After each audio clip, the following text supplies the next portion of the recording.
Ассалаумағалейкум армысыздар, құрметті қазақ елі. Бүгін 28 тамыз 2024 жыл. Ермек Албан, қазақтың биі. Осыдан 2 күн бұрын Алматы қаласында Адем сауда үйінде видео жасағам.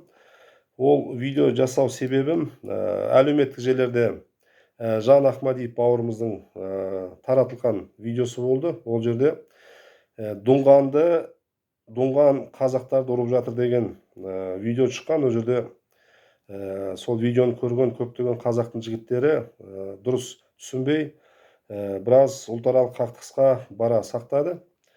Соны көріп біле салып, түн ішінде көріп, күндіз сол Жетісу ауданы қалалық силовой структураның жігіттеріне жолығып, бұл не жағдай, бұдан не білесіңдер деп, оның барлық мәліметтерін алдым.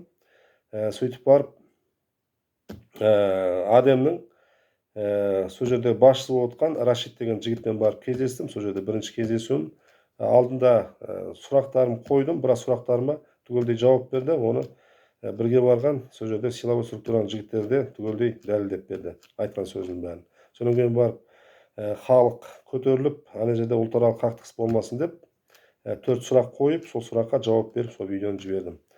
Енді қысқаша тағы да біраз халыққа түсіндіріп айтып кетейін. Ол болып жатқан жағдай. Ол жерде ұрып отқан бір бала болды. Оны сұрадым. Ол Дуңған бала өзінің туысқаны болып шықты. Екінші адам өлтірген видеода ол жерде Алексеев деген ба, жаңағы жүргізуші болған. Ол Дуңған жігітті өлтірген, оған 16 жыл алып, оны сотталып кеткен. Одан кейін көшеде атысқан жағдай болған екен. Оған атысқан жігіттер олар жеке өздері өз ара жаңа дау-дамайын шешіп сол жаңа атысқан екен. Оларға хулиганствомен іс қозғалған. Сосын жаңа жерде қызды ұрып жіберді деген жаңа жерде видеосы болған. Ол видео жаңағы видеодан кейін сол Рашид деген иесін, сол жердің басшысын шақырып, оны 108 баппен іс қозғаған екен жаңағы. Ол жерде жаңа жерде қарындасымыз қолын жаңа саусағына зақым келді деп экспертизаға берген.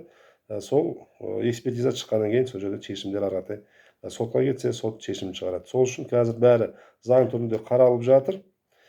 Және де бүгіндері сол Адемнің төңірегінде полиция қызметкерлері мен ОМОН сол жақты қоршап тұрды. Біраз қазақтың жігіттері барған екен. Одан Жан Ахмадиевке мен өзіміздің бауырымыз, ініміз, онымен өзім жекесімен сөйлескенде, ол видеоны маған дейді, Жан айтады, маған солай күйінде ақпарат бере салған, мен оны білмей, тексермей шығара салдым дейді. Ол жерде енді Жанның қателігі болып тұр. Ол іс шараны білмей жатып, жаңағы халыққа таратқан дұрыс болмады. Енді ол видеосын өзі өшіріп тастап, және де өзінің видеосы бар. Ол жерде өкімет саласының жігіттері оны қарастырып жатқанын бәрін қазір айтып отыр. Сол құрметті халайық, енді мен мына TikTok жан-жаққа жібердім. Қазір 150-160-тай көрілім болыпты. Бәрінің несін оқып отырмын, сөздерін оқып отырмын. Ол жерде құрметті халайық, мен ол Дуңған жігітті, мен оған жаңағы 80% ол жерде жаңа жазған көбісінің қазақтың жазғандары неге қазақша сөйлемейді деген тақырыппен жазған екен. Оған түсіндіріп айтып кетейін. Мен ол жігітпен сөйлестім. Қазақша мен түсінем дейді. Мен бірақ қазақша сөйлеп жауап бере алмаймын дейді. Сол үшін мен жаңағы орысша ол жерде сұрақ қойып, ол орысша жауап берді. Оны бүткіл осы мына Қазақстанның халқы көбі орысша біледі. Сол қалған халыққа да түсінікті болсын деп, содан кейін жаңағы орысша ол жерде сұрап, орысша жауап алдым. Басқалар да тыңдасын деп. Содан кейін енді мен оны қазақша үйретейін деп, оған сабақ берейін деп барған жоқ. Мен бұл жерде ұлтаралық қақтығыс болып кетпесін деп, мәселе шешу үшін барып отырмын. Құрметті халайық, соны дұрыс түсініңіздер. Содан кейін мына диван батырлар бізде өте көп. Диванда отырып, неше түрлі әңгіме жазып, неше түрлі боқтау сөз жазатындарға әрқайсыңызға айтамын, ер азамат болсаңыздар, жігіт азамат болсаңыздар, әр айтқан сөздеріңізге жауап берулеріңіз керек болады. Ертең күні бәріңіздің телефондарыңыздың бәрі өз аттарыңызда тұр ғой.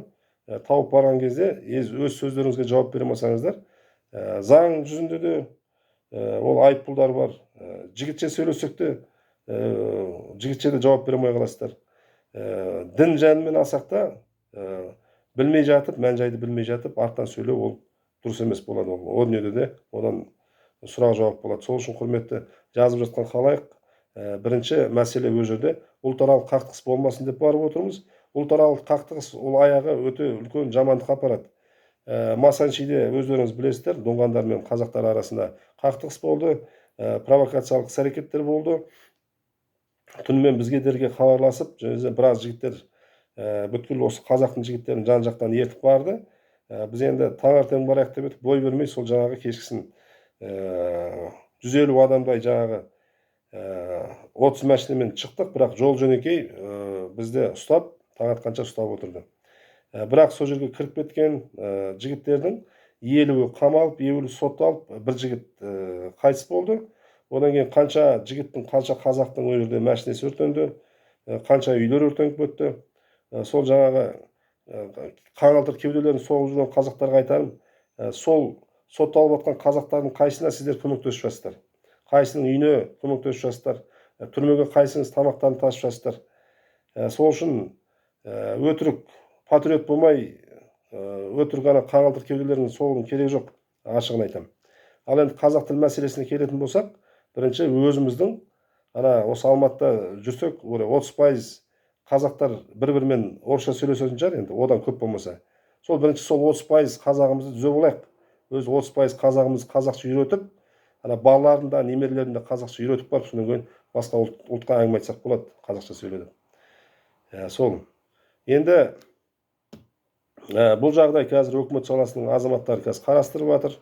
Ұлтаралық қақтығыстың бізге керегі жоқ. Және де қазір енді ана қарындасымызға, маған енді бүгін күні бойы неше түрлі адамдар да хабарласып жатыр. Қарындасымыз өзіміздің албан қарындасымыз екен. Енді біз билер мәселе шешкен кезде бізге туған туысқан да жоқ, ру да жоқ, жүз де жоқ, ұлт та жоқ. Біз тек қана ол жерде екі тарапты тыңдап барып, әділеттік шешім шығаруымыз керек. Енді ол болатын істі алдын ала жаңағы өкімет саласында отырған азаматтардың да оның біразы ұлтшыл жігіттер, елім жерім қазағым деп жанып тұрған жігіттер, олар доңған артық тірлік жасап жатса, олар өздері жазасын береді. Ол жерде де бізде бардық, барып мәселені білдік. Ол бұқаланып отқан доңған жігіт жоқ, кішіпейілдік білдіріп, аға деп дұрыс қарсы алып, бүткіл сұрақтарыма бәріне жауап берді. Сол үшін құрметті халайық, әр нәрсені ақылмен шешкен дұрыс. Жаңа мысал ретінде айтады ғой, бір адам барып мешітте өліп қапты. Бір адам түнгі клубта барып өліп қапты. Соны енді көпшілігі ойлайды, сол мешітте өлген ол керемет жақсы адам деп. Сөйтсе, жаңа мешітке кірген, мешітте өлген адам ол сол аяқ киім ұрлау үшін кірген ұры екен. Сөйтіп жаңа мешітте жүрек тоқтап өлген. Ал жаңағы түнгі клубқа барған адам көп айтады, ол тозаққа барады, ол деген жаман десе, сол керісінше сол адам ішіндегі наркоман жігіттерге өзінің әңгімесін айтып, дұрыс жолға түсіру үшін сол кірген адам екен. Сол үшін әр нәрсені ақ қарасын бірінші біліп алып, содан кейін шешім айтып, содан кейін айтқан дұрыс. Содан кейін жаңа қарындасымыз өздерінің адем деген топтары бар екен. Ол жерде де жаңа маған мәліметтер жіберіп отыр. Біраз азаматтар отыр ол жерде. Соның жаңағы көбісі ол жерде өзіміздің қазағымыз саудагерлер. Олар да чырылдап отыр екен, жаңа сен ұлтаралық қақтығыс жерге жасама, ертең күні ол адам өртеп, біреу жігіттер бар, қазақтың жігіттері өртеп жатса, ол ертең күні сол қазақтың, қарапайым қазақтың заттары өртенеді. Қарапайым қазақ зардабын шегеді. Ол жерде оның бәрі страховкасы бар, жаңағы ол жерлердің. Ол жаңағы иесі страховкасын алады да тайрандап отыра береді. Сол үшін таяқтың екі ұшы болады. Бір жағын аяғын ұрсақ, екінші жақ бізге тиеді. Сол үшін құрметті қазағым, әр істі ол өзі ісінің маманын шешу керек. Шымшық сойса да кәшап сойсын дейді. Сол үшін енді ол 90 жылдан бері шешіп келе жатқан ондай мәселелер, ұлтаралық қақтығыс болсын, жақында да осы ұйғыр мен қазақ мәселесін дау-дамайға жеткізбей шешім шуылдатпайық. Одан кейін де жаңа күрттің баласы, қазақтың баласын 15 мың теңге үшін жаңа ұрып тастаған, ол да шығып, ол мән жайына келген кезде ол жігіттің өзі қарыз болып шықты, жаңа қазақтың баласы. Және де ана жігіт өз сазайын алып, өз түрмеге барып, жаңа беріліп отыр. Сол үшін біздің өзіміздің қазағымыз азақ қазақ, бізге ұлтаралық қақтығыстың керегі жоқ. неше түрлі ұлтаралық қақтығыс жасауы мүмкін. Оның аяғы қазір қазағыма бензин үстіне шашылып тұр қазір неше түрлі жағдайлармен. Ол ертең күні осындай ұлтаралық қақтығыстан бір сіріңке шағылатын болса, ертең ылауат өтсіп, ертең күні ана 1 қаңтарымыз ойыншық болып қалады. 1 қаңтарда білесіздер, қанша қазақтың жігіттері қырылды, қанша қазақтың балалары зардап шекті, қанша сотталды, үтікте басты, инеде тықты, білгендерін істеді. Сол үшін құрметті қазағым, енді мен осы біраз жүріп көргенім, қазақтың жауы қазақ дейді. Ол енді өзім көзім жетіп отыр. Сол үшін бір-бірімізге жау болмайық, бір-бірімізге бауыр болып, әр қазағым жалғызым, әр қазағым бауырым деп сондай ұранмен өмір сүрейік, құрметті қазағым. Бұл енді мән жағдайды қарап отырмын. Мәселе туындап, тағы да қарындасымызға айтқам, жаңа маған хабарласын деп. Хабарласып жатса, тағы да бірге сұхбат жасап, мән жағдайдың бәрін біліп барып, тағы да хабарлап отыратын болам. Құрметті қазағым, бірлігіміз әрқашанда мықты болсын, және де өз қазағымызға өзіміз қастандық жасамайық. Адамге барып, ол жерде төңкеріп, өртеп, ол тек қана өзіміздің қазағымызға ғана зардабын шегеді. Ол жерде өзіміз қазағымыз ғана зардабын шегеді. Соны дұрыс түсініп алыңыздар. Әр мәселені бір шыны шаймен ақ шешуге болады. Қарындасымыз егер келіп жатса, жаңағы сол Дұңғаның сол иесімен бір дастарханда отырып, бір шынымыз шайымызды ішіп отырып, ол мәселені де шешуге болады. Сол құрметті қазағым, аман болайық, бар болайық. Сәлеммен бауырларың, сеніммен қалбын.